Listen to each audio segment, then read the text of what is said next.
The first warning came at 3:42 hours Universal Coordinated Time. Satellites in low Earth orbit detected an anomalous energy signature that didn't match any known terrestrial or space-based technology.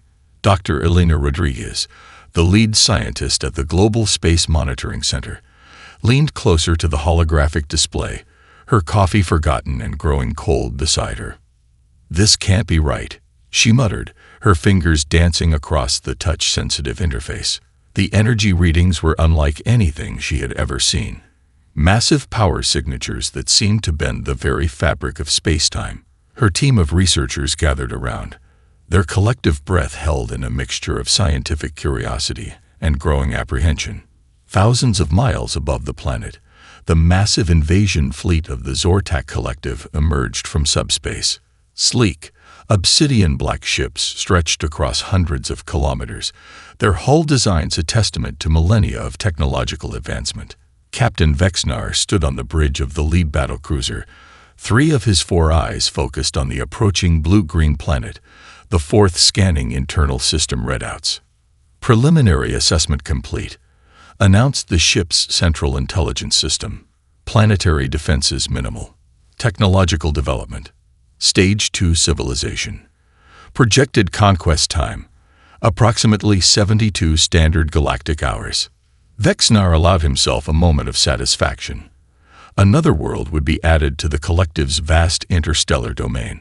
Humanity seemed so fragmented, so limited, with their internal conflicts, primitive energy systems, and seemingly chaotic global structure. The invasion would be routine, almost mundane. In military bases around the world, the first alerts began to sound.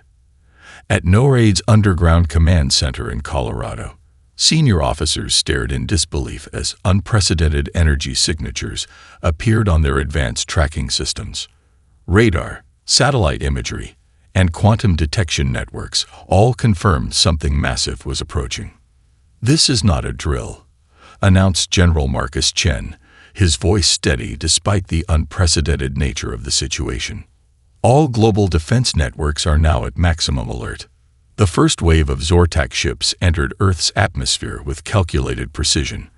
They weren't just weapons of war. They were instruments of psychological warfare, designed to crush resistance before it could even begin.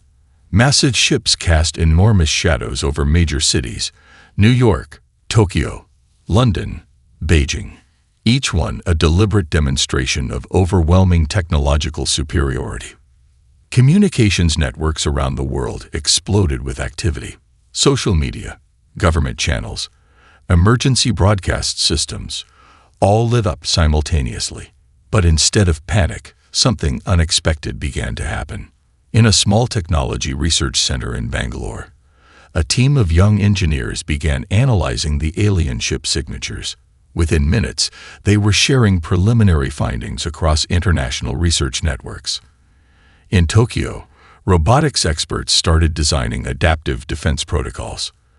A group of climate scientists in Antarctica cross-referenced the alien energy signatures with their atmospheric research. The Zortak had anticipated resistance. They had prepared for military responses, for conventional warfare. What they did not anticipate was the global human response, a networked, adaptive, almost organic method of collective problem-solving that began the moment their ships became visible. Vexinar's second-in-command reported the first anomalies. "Sir, our communication networks are experiencing unexpected interference. The planet's digital systems are adapting faster than our predictive models suggested." But the captain was not concerned. Countless civilizations had fallen before the Zortak Collective. This would be no different. He was wrong. Far below, on the planet's surface, humanity was preparing in ways the invaders could never understand. Not with traditional weapons, but with something far more powerful: creativity, adaptability, and an unbreakable spirit of collaboration that defied all conventional understanding of conflict. The first shots of the invasion had not yet been fired, but the battle for Earth had already begun. The United Nations emergency session convened faster than any diplomatic gathering in human history. Representatives from every corner of the globe crowded into the General Assembly, their typical bureaucratic formalities replaced by a sense of urgent purpose. The massive screens surrounding the chamber displayed real-time data streams, satellite imagery, energy signatures, and global communication networks that pulsed with unprecedented activity. Secretary General Amara Okik stood at the podium, her voice cutting through the initial chaos. "We are no longer a collection of nations," she declared. "We are one species facing an existential threat. Across the world, something extraordinary was happening. In research laboratories, military command centers, and unexpected locations, humans began to work together with a synchronicity that defied all previous expectations. At the National Renewable Energy Laboratory in Colorado, a team of engineers made their first breakthrough. Dr. James Liu, a quantum electronics specialist, had been analyzing the alien energy signatures for less than 2 hours when he noticed something remarkable. "The ship's power systems have a subtle quantum resonance," he explained to his international team. "If we can replicate and then disrupt that frequency, we might be able to interfere with their technological systems." Within moments, the discovery was shared across global research networks. Scientists from China, Brazil, India, Russia, and dozens of other countries began collaborating in real time, each adding their unique perspective to the developing strategy. In Tokyo, a group of young robotics engineers were already modifying industrial automation systems. Factory robots designed for manufacturing were being rapidly repurposed into potential defensive mechanisms. They shared their designs through open-source platforms, allowing teams around the world to adapt and improve the concepts within minutes. A surprising hub of innovation emerged from an unexpected source. A network of online gamers, typically spread across different countries and backgrounds, began using their communication platforms to share intelligence. Their experience with rapid strategy development and collaborative problem-solving proved invaluable. Players who had previously competed against each other now worked together, tracking alien ship movements, analyzing communication patterns, and developing potential defensive strategies. Military leaders who had spent decades planning conventional warfare found themselves adapting to a new type of global defense. General Maria Rodriguez of the United States Strategic Command worked alongside Chinese General Wei Zong and Russian General Dmitry Volkov. Their historical rivalries dissolved in the face of the planetary threat. "We need a completely new approach," General Rodriguez explained during a secure video conference. "Traditional military doctrine means nothing against this type of threat." The global financial system, typically a source of competition, transformed overnight. Central banks from different countries began coordinating economic resources to support research and defense efforts. Technology companies set aside competitive concerns, sharing critical infrastructure and research capabilities. In universities around the world, entire departments shifted their focus. Engineering students developed rapid prototyping techniques for potential defensive technologies. Computer science programs began developing complex algorithms to predict and counter alien communication systems. Medical researchers started studying the potential biological implications of the invasion. Communication networks became humanity's most powerful weapon. The Internet, once criticized for dividing people, now united them with incredible efficiency. Social media platforms transformed into intelligence-sharing networks. Language translation technologies worked in real time, allowing instant global collaboration.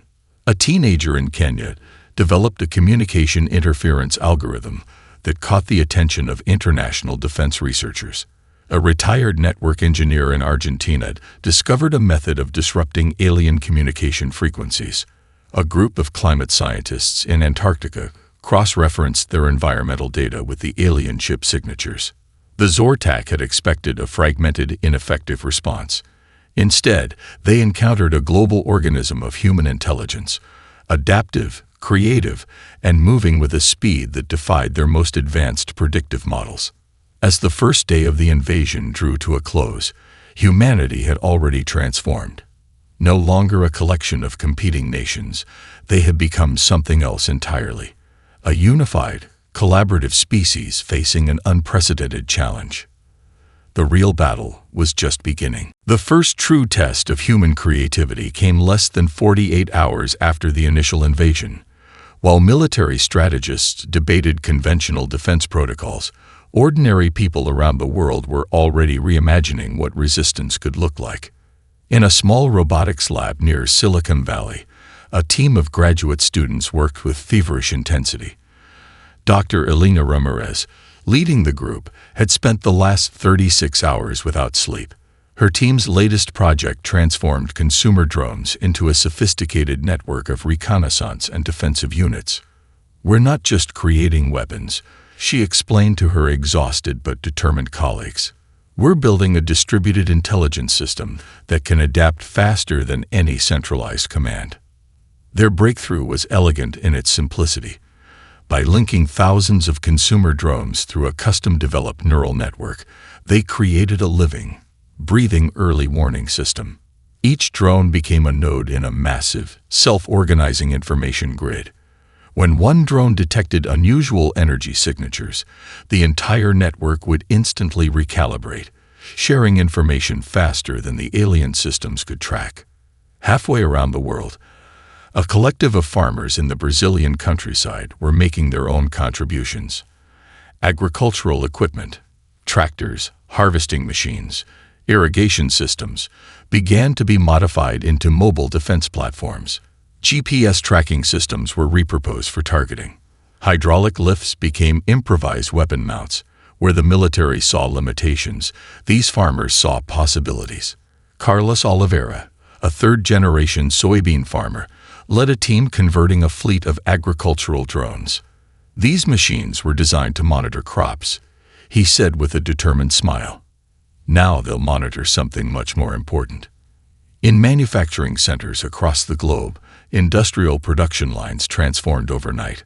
A shoe factory in Vietnam began producing specialized electromagnetic shielding components. A textile mill in India developed lightweight, adaptive camouflage materials that could rapidly change based on environmental conditions. A semiconductor plant in Taiwan created custom communication jammers disguised as standard electronic components. The global gaming community emerged as an unexpected strategic resource. Professional esports players and amateur gamers developed complex simulation models of alien ship movements. Their experience with rapid decision-making and strategic thinking provided military analysts with insights no traditional approach could generate. A group of high school students in Kenya created a breakthrough communication encryption method using a complex algorithm based on traditional tribal communication techniques. Their system proved nearly impossible for the alien technology to crack, providing a critical communication advantage. Environmental scientists contributed in ways nobody anticipated. A research team in Antarctica discovered that certain low-frequency sound waves could disrupt the alien ship's quantum stabilization systems. Their findings were rapidly shared and developed into a potential defensive technology. The medical research community began studying the potential biological vulnerabilities of the alien invaders. Immunologists, geneticists, and microbiologists collaborated on understanding the physiological differences between human and alien biology. What seemed like an impossible task became a global research priority. Universities suspended traditional curricula. Every department, from engineering to art, from computer science to archaeology, was now focused on responding to the invasion. Students became researchers, developers, and strategic thinkers. The entire educational system transformed into a massive problem-solving network. Manufacturing became a critical battlefield. Production lines that once created consumer goods now produced defensive technologies. 3D printing facilities around the world worked around the clock, creating custom components for defensive systems. Supply chains were reorganized with military precision. We're witnessing the most rapid technological adaptation in human history, noted Dr. Michael Chen, a technology historian. Every limitation is becoming an opportunity. Every challenge is becoming a potential solution. The Zortak had expected a straightforward conquest. Instead, they encountered a planet where every citizen was a potential innovator, every piece of technology a possible weapon, every challenge an invitation to create something unprecedented. Humanity was not just defending itself, it was reimagining the very concept of resistance. As the third day of the invasion dawned, the alien fleet would soon discover that they had made a tremendous miscalculation. This was not a planet to be conquered. This was a living, breathing, constantly evolving system of collective intelligence. And they had no idea what was coming next. Aboard the Zortak flagship, the first captured human was brought before the interrogation council. They expected a broken, fearful creature, a representative of a species on the brink of total defeat. What they encountered was something entirely different. The prisoner was Dr. Samuel Rodriguez, a cultural anthropologist who had been studying communication patterns in remote communities. From the moment he was brought into the interrogation chamber, something about him unsettled the alien investigators. "Your invasion is fundamentally flawed," Rodriguez said calmly, without a trace of fear. "You're looking at us, but you're not seeing us." The translation algorithms worked perfectly, but the meaning seemed to slip through the Zortak's understanding. Their interrogation protocols were designed to break down hierarchical structures, to identify and exploit leadership vulnerabilities. Humans, they had discovered in previous conquests, typically collapsed when their central authorities were compromised. But Rodriguez laughed. Actually laughed. "We don't have a single point of failure," he explained. "Our strength is in our diversity, our ability to adapt, our capacity for hope." To demonstrate, he began to tell stories. Not strategic reports or military intelligence, but stories of human experience. He spoke of a community in rural India that rebuilt their village after a devastating earthquake. He described a group of children in war-torn regions who started schools under impossible conditions. He shared tales of scientific breakthroughs, artistic achievements, and moments of unexpected kindness. The Zortak researchers found themselves unexpectedly captivated. Their neural analysis systems couldn't process the emotional complexity of human narrative. Each story seemed to contain multiple layers of meaning, hope, resilience, creativity that defied their computational models. Meanwhile, on Earth, a remarkable psychological counteroffensive was taking shape. Artists, musicians, filmmakers, and writers began to weaponize human culture in ways no military strategist could have predicted. A group of documentary filmmakers started producing content that was simultaneously a record of resistance and a psychological warfare tool. They captured stories of human resilience, not just of military actions, but of everyday people finding extraordinary courage. These documentaries were broadcast globally, and more importantly, intercepted by alien communication networks. Musicians created compositions that seemed to exploit subtle psychological frequencies. Sound engineers discovered that certain musical arrangements could trigger complex emotional responses that the alien technology couldn't predict or defend against. A symphony became a weapon, a jazz improvisation a form of resistance. Social media platforms transformed into intelligence networks that spread more than just information. They spread hope, humor, and an unbreakable spirit of collective resistance. Memes became a form of psychological warfare. Each joke, each moment of shared human experience, a subtle attack on the alien understanding of collective consciousness. Writers produced stories that seemed to mock the very concept of alien superiority. Science fiction authors, who had spent decades imagining alien invasions, now found their work becoming a tactical manual of human imagination. Each story was a rebellion against the idea of inevitable defeat. The Zortak had conquered civilizations by understanding their limitations. Humans seemed to have no such concept. Every challenge was an opportunity, every setback a potential breakthrough. In the captured human stories, the alien researchers discovered something terrifying. Humans didn't just survive, they found meaning in survival. They transformed suffering into creativity, limitation into innovation. Dr. Rodriguez continued his psychological presentation. "You see our conflicts and think we're weak," he said. "But our conflicts are the source of our strength. We argue, we disagree, we challenge each other, and in that process, we become stronger." The interrogation became something else entirely, a profound cultural exchange that the Zortak were completely unprepared for. They had expected to study a subject. Instead, they were being studied. As days passed, the captured human remained unbroken. His very existence became a statement of resistance, a living demonstration of human complexity that no technological system could fully comprehend. The psychological war had begun, and humanity was using every tool in its remarkable arsenal. The Environmental Research Station in Antarctica had always been a place of extreme adaptation. Now it became ground zero for humanity's most unexpected line of defense. Dr. Elena Martinez stood before a holographic display, her team of climate scientists, marine biologists, and ecological experts working with an intensity that matched the global crisis. They had discovered something extraordinary about Earth's ecosystem, a complex, interconnected system of survival that the alien invaders could never comprehend. "It's not just about individual species," Dr. Martinez explained to her multinational team. "It's about the entire planetary system of adaptation."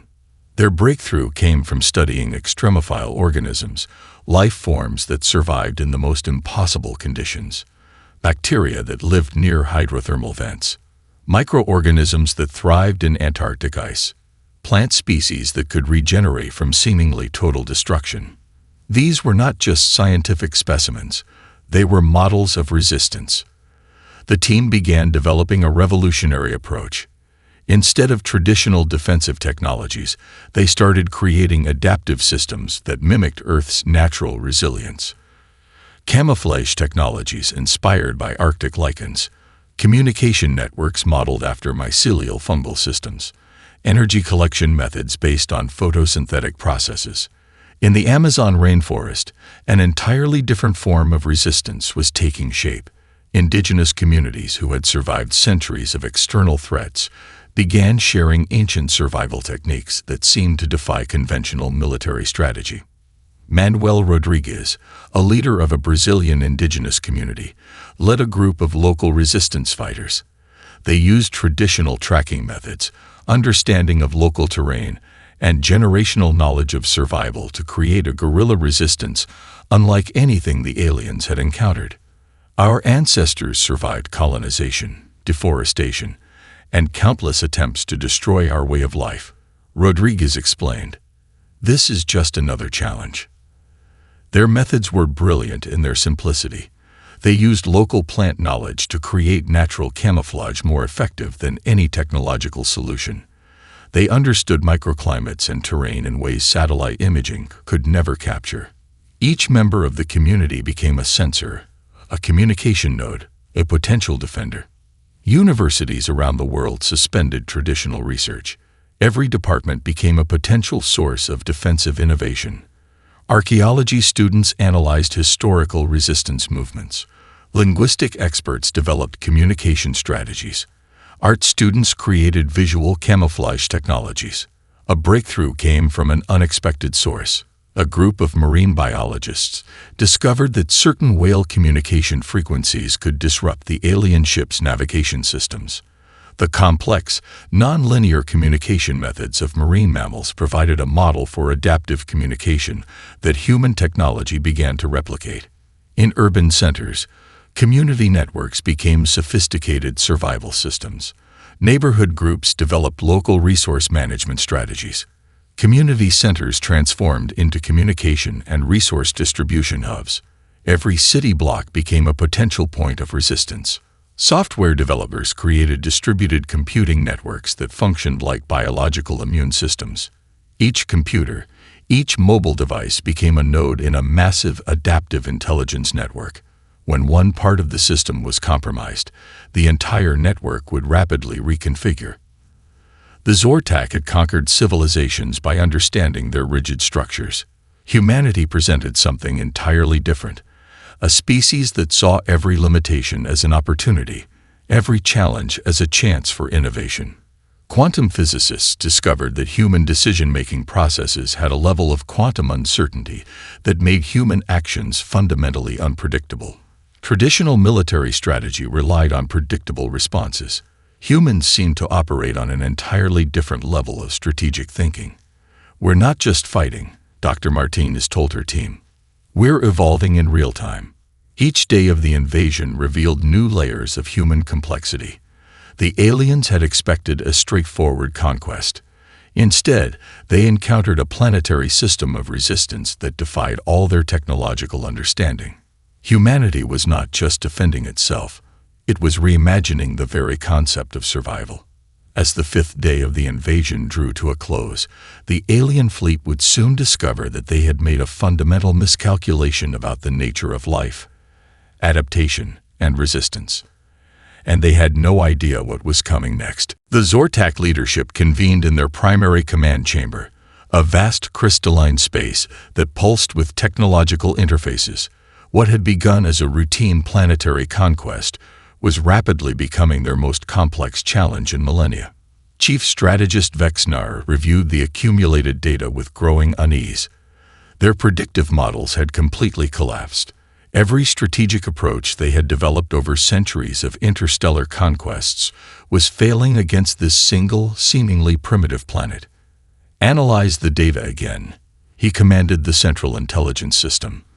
The holographic displays flickered with millions of data points, each one a testament to human unpredictability. The invasion had entered its critical phase, and nothing made sense. Technological systems that had conquered hundreds of civilizations were being systematically dismantled by what appeared to be improvised human innovations. A critical breakthrough emerged from an unexpected collaboration. A team of climate scientists, quantum physicists, and neural network engineers discovered a fundamental weakness in the alien technology. The Zortak ships relied on a highly sophisticated but ultimately rigid quantum communication network. Humans had developed a method of introducing deliberate chaos into this system. Dr. Elena Rodriguez led the international research team. "They expect linear responses," she explained during a global briefing. "We're going to give them something entirely different." Their solution was brilliantly simple. By creating a distributed network of quantum interference devices, they could introduce unpredictability into the alien communication systems. Each device was small, seemingly insignificant, but when working together, they created a massive disruption that the alien technology could not predict or counter. Meanwhile, global communication networks had transformed into something entirely new. What had once been separate systems of information exchange were now a living, breathing collective intelligence. Social media platforms, scientific research networks, and community communication channels merged into a single adaptive system of shared knowledge. A group of teenage programmers in Mumbai developed an algorithm that could predict alien ship movements with unprecedented accuracy. Their method combined machine learning, historical migration patterns, and what could only be described as creative intuition. Military strategists were stunned by its effectiveness. In the Amazon rainforest, indigenous tracking techniques merged with advanced satellite technology. In the Arctic, climate researchers used their understanding of extreme environments to develop defensive strategies. In urban centers, community networks became sophisticated intelligence gathering systems. The Zortak had a critical vulnerability they did not understand. Their technological superiority was also their greatest weakness. Each of their systems was designed for perfect efficiency, which meant they struggled with chaos, with unexpected variables. Humans, by contrast, thrived on uncertainty. A breakthrough came from the most unexpected source. A team of musicians and sound engineers discovered that certain musical frequencies could disrupt the alien ship's quantum stabilization systems. What began as an experimental sound project became a critical defensive technology. Global universities suspended traditional research. Every department became a potential source of defensive innovation. Linguists developed communication strategies. Anthropologists analyzed historical resistance movements. Artists created visual camouflage technologies that defied traditional understanding. The invasion had transformed human society in ways no one could have predicted. National boundaries became meaningless. Every person, every piece of technology, every bit of knowledge became part of a global defensive network. Quantum physicists made a startling discovery. Human decision-making processes contained a level of quantum uncertainty that made human actions fundamentally unpredictable. Traditional military strategy relied on predictable responses. Humans operated on an entirely different level of strategic thinking. Chief strategist Vexnar realized the fundamental error in their approach. They had been treating humanity as a single, conquerable entity. Instead, they were facing a planetary system of resistance that defied all technological understanding. "We are not dealing with a civilization," one of his advisors noted. "We are dealing with a living, adaptive organism." As the sixth day of the invasion drew to a close, the alien fleet found themselves in a situation they had never encountered. They were no longer the conquerors. They had become the ones being studied, analyzed, and systematically dismantled. Humanity was not just defending itself, it was reimagining the very concept of resistance. And the Zortak had no idea what was coming next.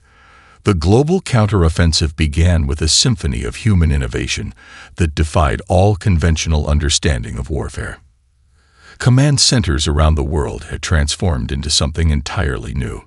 Military personnel worked alongside scientists, artists, programmers, and community leaders. The traditional hierarchy of military command had dissolved, replaced by a fluid, adaptive network of human intelligence. General Maria Rodriguez stood in the Central Command Center, a facility that looked more like a high-tech research hub than a traditional military installation. Screens displayed a complex web of information: satellite imagery, quantum communication networks, environmental data, and real-time strategic analyses from around the globe. "We're not just fighting," she explained to her diverse team of strategists. "We're solving a planetary problem." The first wave of the counterattack began in the most unexpected ways. A team of marine biologists had discovered that the alien ships were vulnerable to specific acoustic frequencies found in deep ocean environments. Using a network of underwater listening stations, they began to create a massive, coordinated sound wave assault that disrupted the alien fleet's navigation systems. In the Amazon rainforest, indigenous resistance fighters used their profound understanding of local terrain to create guerrilla-style defensive networks. They had survived centuries of external threats and saw the alien invasion as just another challenge to overcome. Their knowledge of local ecosystems became a critical defensive strategy. Computer scientists in Bangalore developed a breakthrough quantum encryption method that turned every communication network into a potential weapon. What appeared to be simple data transmissions were actually complex, adaptive intelligence systems that could predict and counter alien technological defenses. The International Space Station became a critical observation point. Astronauts from multiple countries worked together, using the station's unique vantage point to gather intelligence and develop coordinated defensive strategies. Their ability to work in an environment that required constant collaboration became a model for the global resistance. Artists became unexpected weapons developers. A group of sound engineers discovered that specific musical compositions could create quantum interference patterns that disrupted alien communication systems.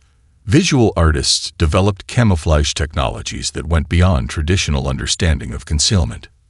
Universities around the world had transformed into research and development centers. Every department contributed to the global defense. Linguists developed communication strategies. Anthropologists analyzed historical resistance movements.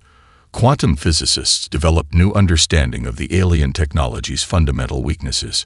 The counterattack was not just a military operation. It was a planetary immune response. In urban centers, community networks became sophisticated survival and resistance systems. Neighborhood groups developed local resource management strategies. Community centers transformed into communication and resource distribution hubs. Every city block became a potential point of strategic resistance. A breakthrough came from a team of environmental scientists who understood the planet as a complex, adaptive system. They developed technologies that mimicked Earth's natural defensive mechanisms, camouflage inspired by Arctic lichens, communication networks modeled after mycelial fungal systems, energy collection methods based on photosynthetic processes. The Zortak had conquered civilizations by understanding their rigid structures. Humanity presented something entirely different, a species that saw every limitation as an opportunity, every challenge as a chance for innovation. Quantum physicists made a startling discovery about human decision-making.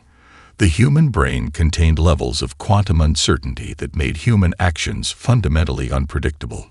Traditional military strategy relied on predictable responses. Humans operated on an entirely different level of strategic thinking. The global communication network had transformed into a living, breathing collective intelligence. What had once been separate systems of information exchange were now a unified, adaptive network of shared knowledge and strategy. "We are not just defending," Dr. Elena Rodriguez told her international research team.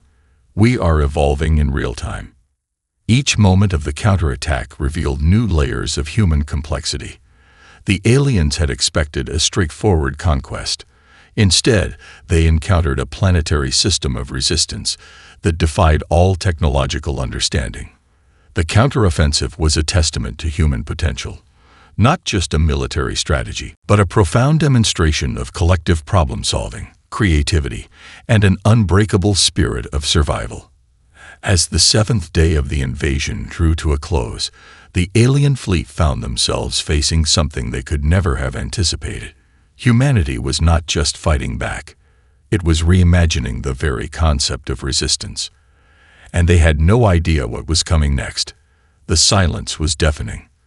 Where massive alien battleships had once dominated Earth's skies, only scattered debris remained. The final moments of the invasion had been a testament to human unpredictability, a coordinated global effort that defied every known rule of warfare.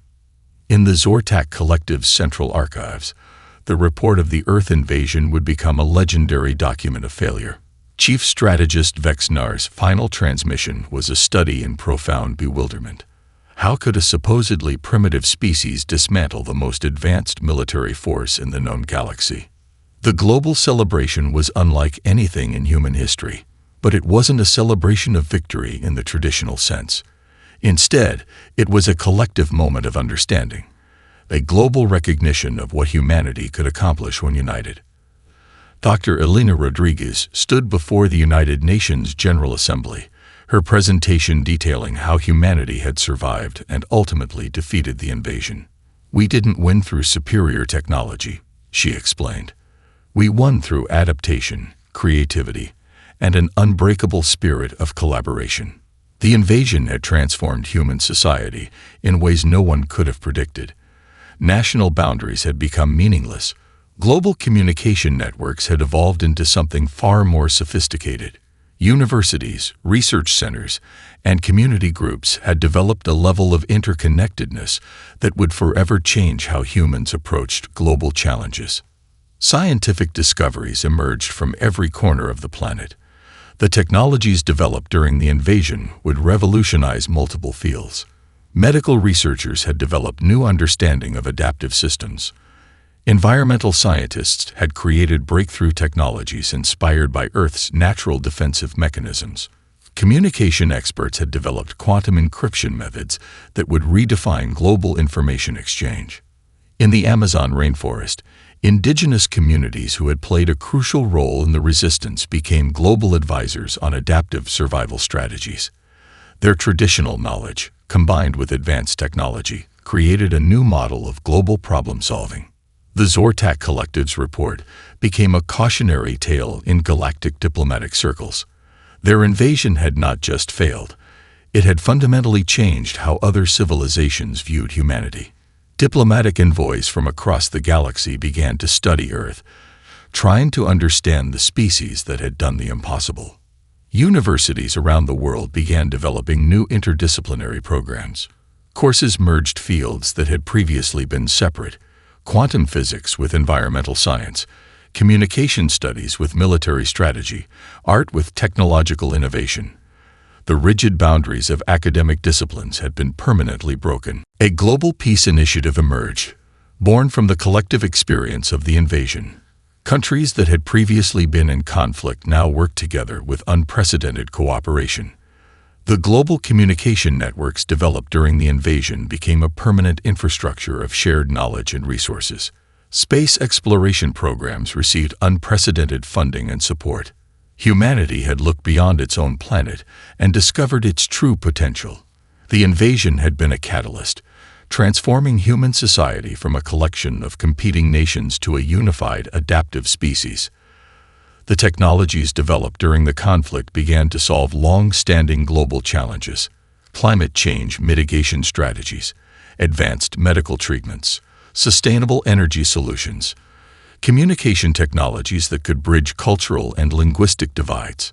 In schools around the world, the story of the invasion became more than just a historical event. It became a lesson in human potential.